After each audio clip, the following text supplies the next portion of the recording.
पुष्कर की पवित्र धरती पर वहां आपके लिए एक सुनहरा अवसर इंतजार कर रहा है। दी टर्बन रिजॉर्ट पुष्कर के दिल में बसा एक 5 स्टार डेस्टिनेशन आपके सपनों को सच कर सकता है, जिसमें मिलेगा 2 मुफ्त डेस्टिनेशन वेडिंग, हर साल 21 मुफ्त नाइट स्टे।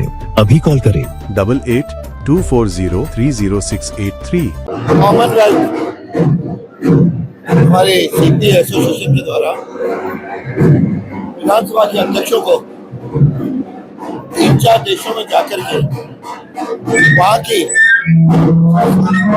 परंपराओं, वहाँ के लोकतांत्रिक ढांचा और वहाँ के भारतीयों के प्रवासी भारतीयों के साथ संवाद करने और भारत के साथ उनके जो संबंध है वो और प्रगाढ़ बने, इस दृष्टि से ये यात्रा थी।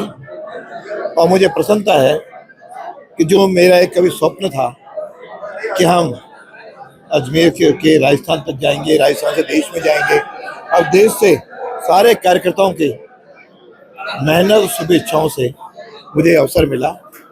तो पिछले वर्ष भी 4 देशों में जाना हुआ और इस बार भी अभी जर्मनी और फ्रांस जाकर के आया हूँ। वास्तव में दोनों देशों की भारत के साथ मधुर संबंध है। दोनों देश आतंकवाद के खिलाफ भारत के साथ है और सिंदूर ऑपरेशन में भी उन्होंने भारत का समर्थन किया है। और दोनों के यहाँ प्रवासी भारतीय बहुत बड़ी संख्या में है, वहाँ पे विद्यार्थी भी अध्ययन कर रहे हैं। तो वहाँ का ढांचा भी लगभग भारत की तरह है, संसदीय है।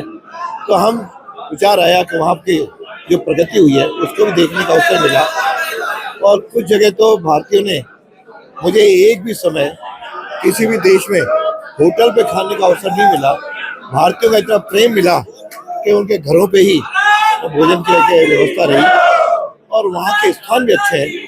लेकिन दोनों देशों में लगा कि अनुशासन बहुत अच्छा है।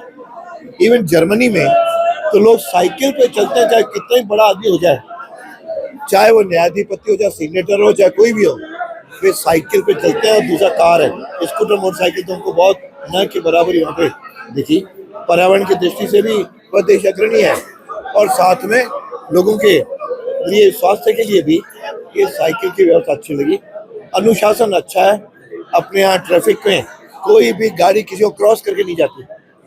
वहाँ आवश्यकता ये बताई कि वहाँ पे हम लोग यदि जर्मनी और फ्रेंच भाषा सीख जाएंगे तो वहाँ पे अभी भी अपॉर्चुनिटीज पढ़ने की, कमाने की बहुत ज़्यादा है। लगभग 3 लाख भारतीय जर्मनी में हैं और 40 से 50 हज़ार फ्रांस में हैं। तो ये दोनों मिलकर के वहाँ पे इस तरह जी रहे हैं जिस तरह से हम देशवासी जीते हैं। और वहाँ पे रह करके उन्होंने देश का नाम ऊंचा किया है। मेरी भी सबसे वार्ता आने के बाद कुछ उनकी जो बातें थी वो नोट करके यहाँ के शासन को भी सबसे अवगत कराऊंगा। और इससे कॉमनवेल्थ कंट्रीज का जो सद्भाव है उसको लेकर के आया हूँ और वहाँ की चुनावी व्यवस्था को समझ के आया हूँ। वहाँ के लोकसभा का और राज्यसभा का और असेंबली का तीनों का अध्ययन भी किया है। वहाँ जो कोई अच्छी बातें हैं तो यहाँ भी हम विचार करेंगे अपने लोगों के साथ कि उसको किस तरह से लाभ लिया जा सके। कुल मिला के विश्व बंधुत्व की ओर हम लोग बढ़े हैं और सारे देशों में, दोनों में भारत के प्रति अपार प्रेम, श्रद्धा है। और मोदी जी के नेतृत्व के बाद तो उनके संबंध बहुत प्रगाढ़ हुए हैं और मैं समझता हूँ कि मोदी जी के नेतृत्व में जो ग्लोबल बना है उसका लाभ मिला। और योग की व्यवस्था सब जगह, मुझे भी जर्मनी में योग करने का अवसर मिला।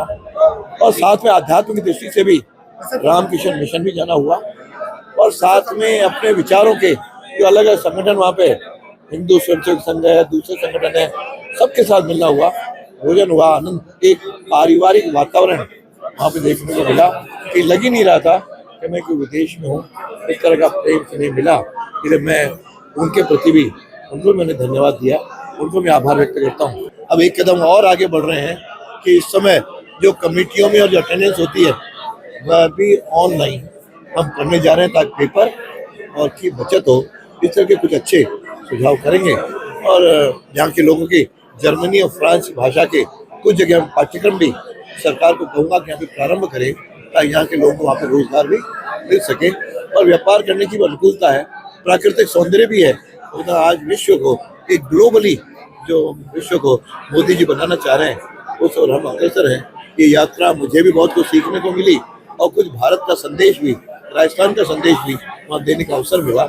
इसके लिए मैं सीपीए का और देश के नेतृत्व का बहुत बहुत आभार व्यक्त करता हूँ। आज देखिए माननीय हमारे विधानसभा अध्यक्ष और अजमेर उत्तर के विधायक श्रीमान वासुदेव जी देवनानी फ्रांस और जर्मनी की 7 दिवसीय संसदीय पद्धतियों की अध्ययन यात्रा कर करके वापस अजमेर लौटे हैं और इसलिए आज उनका एक भव्य नागरिक अभिनंदन समारोह रखा गया है जो बहुत धूमधाम से यहाँ पर आयोजित हुआ। स्थानीय जो साहू मैरिज पैलेस है यहाँ पर इस कार्यक्रम को रखा गया था और इसके अंदर हमारे पार्टी के सभी उत्तर विधानसभा क्षेत्र के सभी कार्यकर्ता और साथ ही विभिन्न संस्थाएं, विभिन्न डिपार्टमेंट्स और जितने भी स्वयंसेवी संगठन हैं उन सब के अंदर एक जबरदस्त, मैं कह सकता हूँ, उत्साह था। ये निश्चित रूप से हम सब के लिए गर्व की बात है कि आज अजमेर का एक व्यक्ति, हमारा अजमेर का एक कार्यकर्ता, अजमेर का एक नेता आज जब विधानसभा अध्यक्ष की पद पर पहुंचा है और उसके बाद जिस प्रकार से लगातार नए कीर्तिमान उन्होंने विधानसभा अध्यक्ष पद पर रहते हुए स्थापित किए हैं, फिर चाहे वो विधानसभा की कार्यप्रणाली के अंदर नवाचार की बात हो या अपने क्षेत्र को लेकर के जिस प्रकार से विकास की गंगा अजमेर उत्तर में बहाई है, निश्चित रूप से इसके लिए पूरे अजमेर की जनता उनका कोटि कोटि आभार व्यक्त करती है।